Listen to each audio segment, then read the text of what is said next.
Salam, selamat pagi. Kita berdoa sebelum kita mendengarkan firman Tuhan. Terima kasih Tuhan Yesus buat keselamatan yang Kau berikan kepada kami. Terima kasih buat cinta kasih-Mu. Terima kasih buat sepanjang minggu Kau menyertai kami. Sekarang kami mendengarkan firman-Mu. Firman-Mu yang terus menyegarkan kami. Karena firman itu pelita bagi kami dan terang bagi langkah kami. Terima kasih dalam nama Yesus kami berdoa. Amin.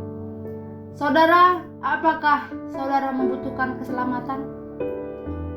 Hari ini kita akan berbicara tentang keselamatan.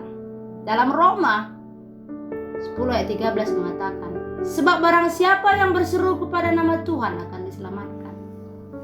Banyak orang Kristen ketika ditanya, ketika mereka terima Tuhan Yesus, apa yang mereka dapatkan? Mereka akan bisa menjawab, dosa saya ditebus, dosa saya diampuni, dan waktu saya mati saya akan masuk surga.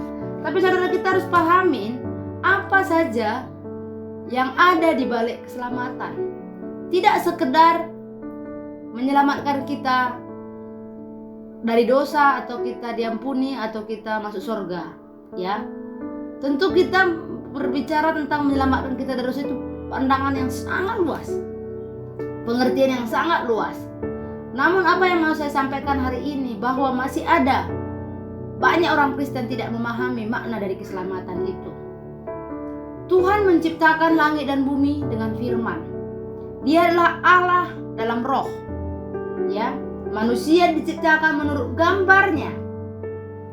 Dan diciptakannya manusia sebagai makhluk roh dengan jiwa dan tubuh. Roh kita adalah bagian dari diri kita yang memberikan kehidupan kepada kita, dan melalui roh kita bersekutu dengan Allah. Saudara-saudara terkasih, waktu Allah menempatkan manusia pertama yaitu Adam di sebuah taman di mana dia bisa menikmati hubungan dengan Adam.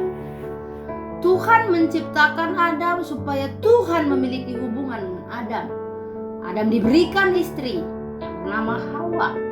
Dan berbagai macam perintah dia memberitahukan Adam bahwa dia bisa memakan semua buah dari setiap pohon yang ada di taman tersebut, kecuali pohon pengetahuan yang baik dan yang jahat.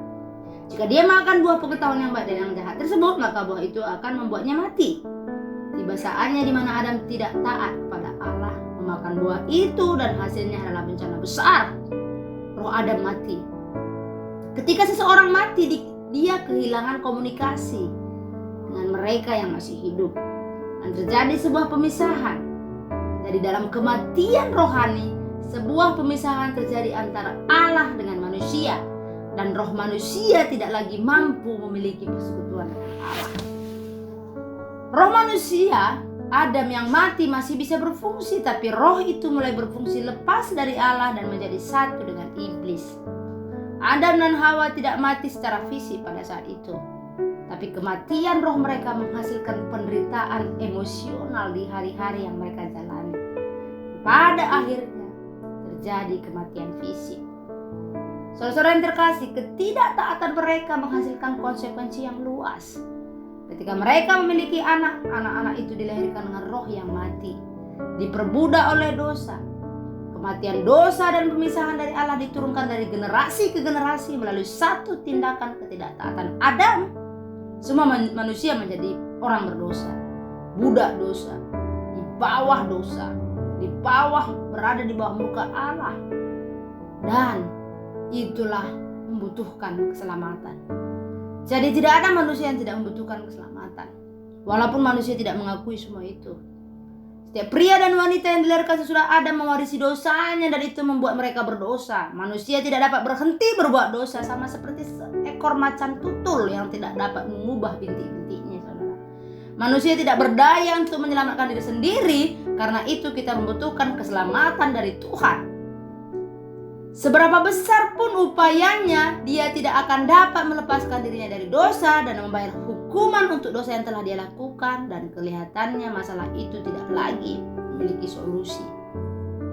Oleh karena itu Allah mengirimkan anaknya Yesus yang adalah Allah dan manusia untuk mati bagi kita di kayu salib. Di sanalah, sama seperti dosa ketidaktaatan Adam telah masuk ke dalam dunia dan membuat semua manusia menjadi berdosa. Dengan ketaatan Yesus, semua dosa ditangani, amin. Dan banyak yang akan dibenarkan. Tapi ini bukanlah sebuah proses yang otomatis. Saudara yang terkasih, Allah menawarkan keselamatan kepada semua orang sebagai sebuah pemberian yang cuma-cuma, tapi tidak akan memaksakannya kepada orang yang tidak menginginkannya. Kita harus pahami manfaat keselamatan. Bagi mereka yang memutuskan untuk menerima tawaran Allah, tersedia banyak manfaat yang luar biasa. Ketika kita diselamatkan, kita dilahirkan kembali secara roh, pindah dari alam maut kepada hidup. Amin. Roh kita yang telah dilahirkan kembali telah dimeteraikan dalam kekekalan, sehingga roh itu tidak akan bisa dicemarkan lagi oleh dosa. Saudara-saudara yang terkasih, manfaat-manfaat ini datang langsung bersama keselamatan yang kita terima, namun yang lainnya juga. Yesus telah menanggung sakit penyakit kita di kayu salib. Dia mati supaya kita menjadi makmur dan kelepasan posisi yang benar di hadapan Allah. Dan kita pengampunan dosa, kita bisa masuk bersekutu dengan Allah. Saudara-saudara yang terkasih, Allah menawarkan kita keselamatan, tapi Dia tidak akan pernah memaksakan kita.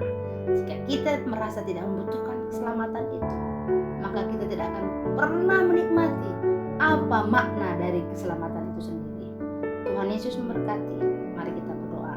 Terima kasih Tuhan Yesus buat kebaikan dan kemurahan Tuhan. Kau sungguh Allah yang baik.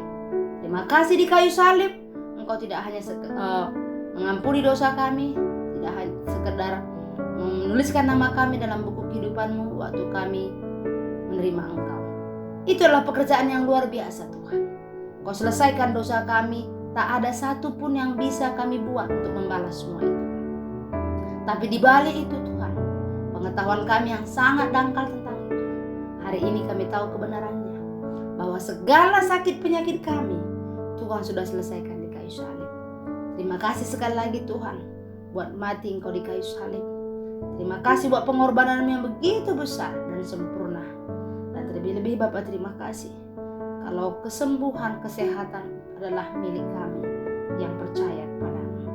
Terima kasih dalam nama Yesus kami berdoa. Mari angkat kedua tangan kita. Tuhan memberkati engkau dan melindungi engkau. Tuhan menyinari engkau dengan wajah-Nya dan memberi engkau kasih karunia. Tuhan menghadapkan wajah-Nya kepadamu dan memberi engkau damai sejahtera. Tuhan Yesus memberkati. Salam.